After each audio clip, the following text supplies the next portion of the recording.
One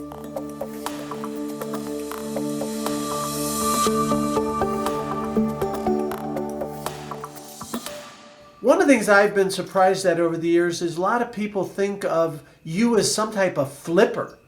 And you're the farthest thing from a flipper I've known. You're a builder of companies. Time after time, you're a long-term investor. Talk about maybe why you're not a flipper and what does it mean to be a builder of companies? If I were really a flipper, I mean, I got a broken wrist. Uh, that doesn't.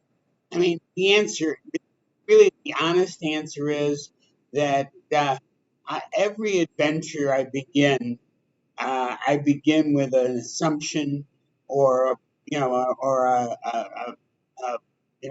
expectation going forward, a forecast. Uh, and in all of these years, I have never made a correct forecast. Neither, by the way, has anybody else. And so I think you start each adventure and you say, you know, how can I make this better?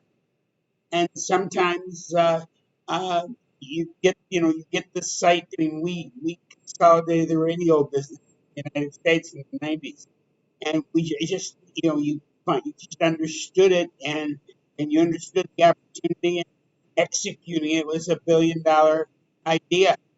Uh, but when it's all said and done, real satisfaction you get is from making 1 + 1 = 4 or 5.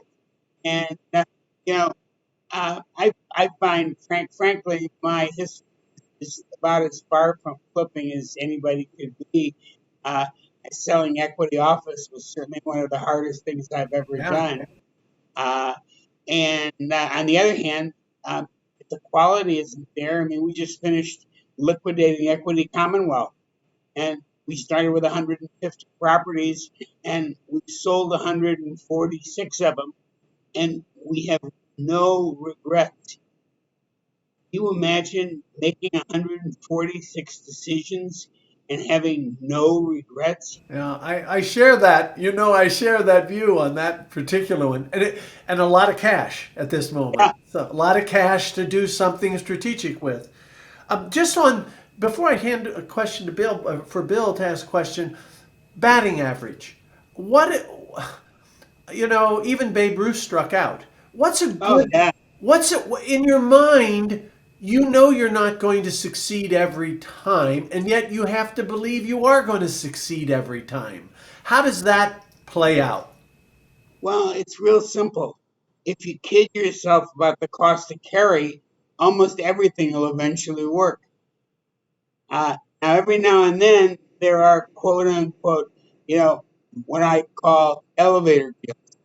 I did the Tribune, and unfortunately, I caught it and stepped in the elevator, and it just kept going down, and it was too difficult to resurrect. A lot of my great deals might not really be great deals if you counted how long I had them, but that meant that I worked them, and my people worked them, and uh, and therefore making them palatable result is acceptable. But some great philosopher came up with this concept called the 80/20 rule, and it's 20% of the deals are 80% of the profits. Uh, Uh, it's the 20% of the deals where you catch it right. Uh, the equity office timing. yeah. We created this product called Mucinex. I mean, it was just extraordinary. Home X. Low cost housing in Mexico.